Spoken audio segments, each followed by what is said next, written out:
So welcome at the Riedel booth at ISE 2020. I'm standing here at the standalone Bolero demonstration. Our Bolero system can be both integrated or standalone.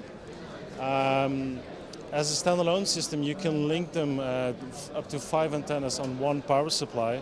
But in this case, we've got 2 antennas connected over an AES-67 stream, meaning that you can have the antennas as far away as you can, as long as they are connected to the network. The handover between antennas and belt packs is seamless. That means that if you go from one antenna to the other, the belt packs there will be no connections lost.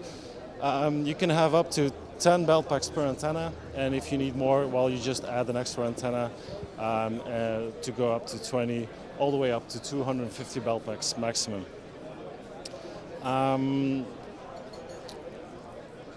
Everything is controlled via the web page. You can see battery statuses live. All the configuration is done live from the browser, and so you don't need to add the belt pack into a charger or anything to do the configuration. If you need any more information, you can visit our website, which is on riedel.net.